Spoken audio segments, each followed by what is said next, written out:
Торжественная часть не прошла без награждений. За подписью президента Чеченской Республики лучшим сотрудникам администрации были вручены почетные грамоты. А Шаида Джамалдаева председатель парламента наградил лично за многолетний и добросовестный труд во благо Чеченской Республики. Далее хозяин провел небольшую экскурсию для дорогих гостей, а для работников торжественная часть продолжилась концертом.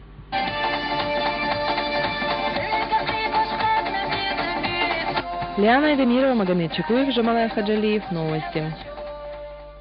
Каникулы уже наступили, а внимание к школам лишь усилилось. Сегодня сразу в 5 столичных среднеобразовательных учебных заведениях начались строительные работы. Здесь побывал и глава города, который лично будет курировать весь восстановительный процесс. Продолжит Дарья Мамудаева.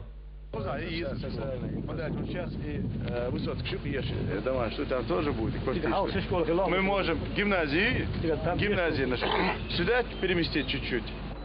1 сентября в 93 школах республики должны отметить новоселье. Именно эти сроки поставил президент Рамзан Кадыров для завершения строительно-восстановительных работ в учебных учреждениях республики. И уже сегодня в 5 городских школах начаты восстановительные работы.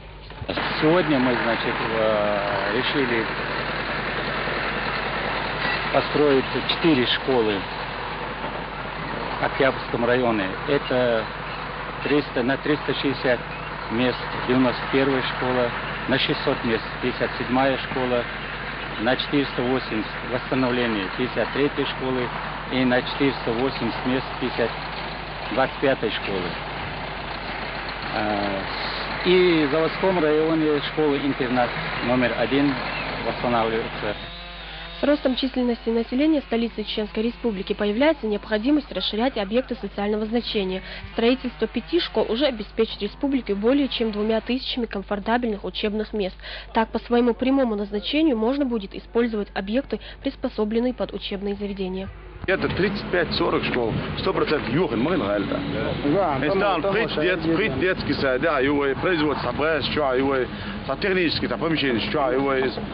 Мы построим школу, высвободим, президент поручение, построим школу, высвободим, у нас появятся дополнительные помещения под детский сад, какие-то еще производственные мощности появятся. Нужно отметить, что строительные работы начаты в тех школах, которые не вошли в федеральную целевую программу. Все расходы взял на себя фонд имени Ахмада Кадырова и администрация столицы. Зарема Мудаева, Тимур Саратов. Новости. Жители Старопромысловского района, чьи дома были разрушены в ходе военных действий, получили сегодня новые квартиры. По поручению главы республики в администрации города Муслим Хучиев вручил документы на жилье 31 семье. В самом ближайшем времени все они смогут переселиться в дома в районе Соленая Балка. Средства на их восстановление выделил президент. Горожане, испытывающие жилищные проблемы, не будут дожидаться денежных поступлений из федерального центра, передал слова президента Муслим Хучиев. يولر أحد داخل ديل دو عسارن كتوخر شو حيجو دو شو ده خوس مش خدوش بين بلغت بوشنا روفتور هم دوشون ديل دو عسارن ديل أحد بيحكيوش إيمان عداخل وبشو ديمريز خلصون كوارتيرا إيوه توكم دو ساعة كوارتيرا ديمريز خلصنا. Далее в нашем выпуске.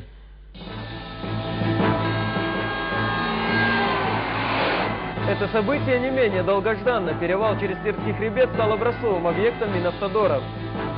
Для того, чтобы эти запасы отобрать, нужно знать, где заложить скважину. Они тоже ищут золото, только черное. Сейсмологи приступили к исследованию природных ресурсов республики. Сегодня для автолюбителей состоялось долгожданное событие. После капитального строительства по всем стандартам качества в эксплуатацию сдана автотрасса, соединяющая Грозный с его районами через Терский хребет. Напомню, что дорогу через перевал начали восстанавливать по личному указанию главы республики, за что ему, вне всяких сомнений, благодарны тысячи людей, ежедневно совершающие поездку через эту автодорогу. Теперь же дорожные строители приступят и к новому объекту в той же местности. К всеобщему ликованию автолюбителей присоединился и Хамзат Батукаев.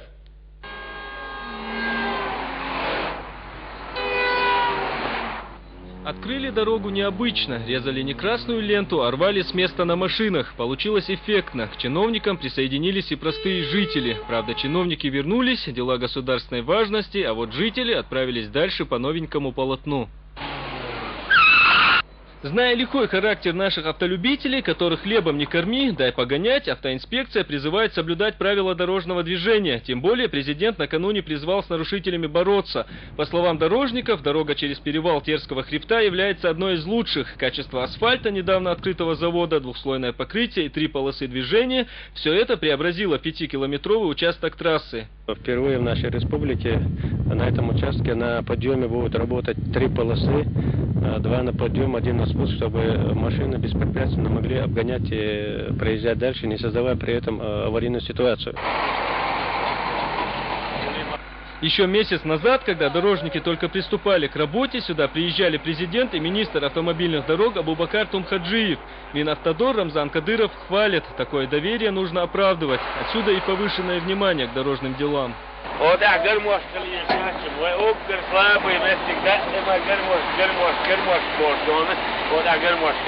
Что ж, комиссия объект приняла, гармошек нет, как и других недостатков. Велись работы с 30 апреля, спустя несколько дней после поручения президента. Уложиться в первоначально поставленный срок, 1 месяц, немного помешали дожди. Зато поработали строители на совесть. Объем проделанной ими работы отмечался сегодня всеми.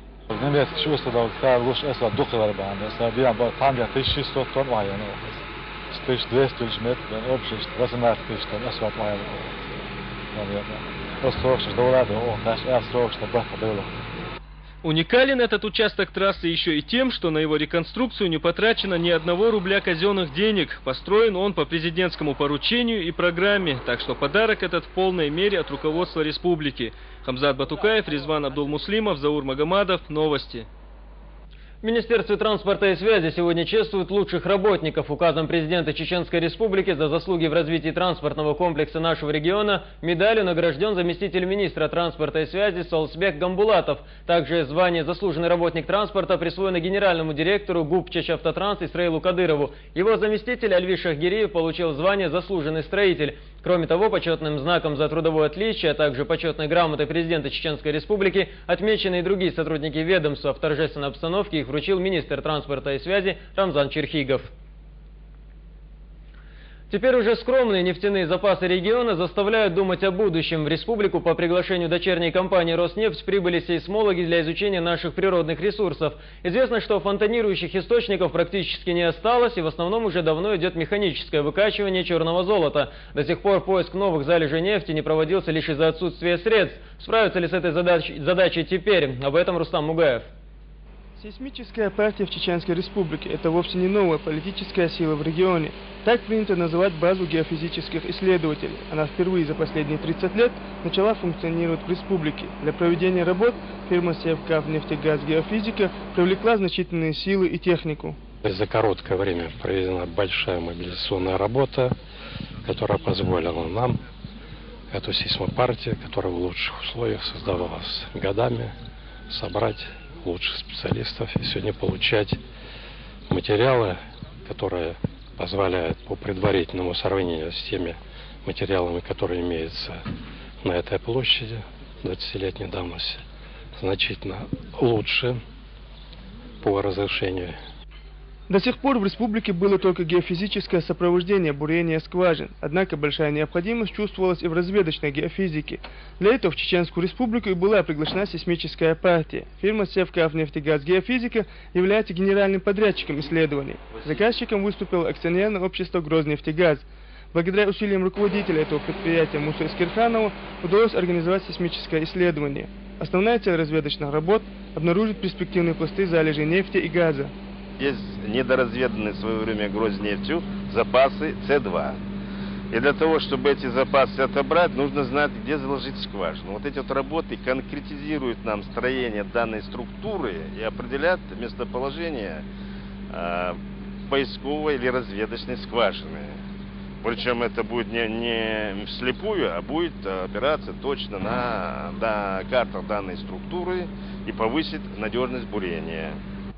Тектоническая обстановка исследуемой территории, она составляет более 100 квадратных километров, по словам геофизиков, не совсем простая. Поэтому в качестве субподрядной организации привлечена геофизическая фирма из Волгоградской области. Их современная техническая и технологическая оснащенность позволяет проводить самые сложные исследования в диапазоне глубиной до 7 километров.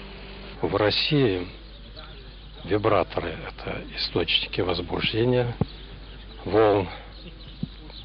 В принципе, по своим возможностям, по мощности порядка 10-15 до 20 тонн.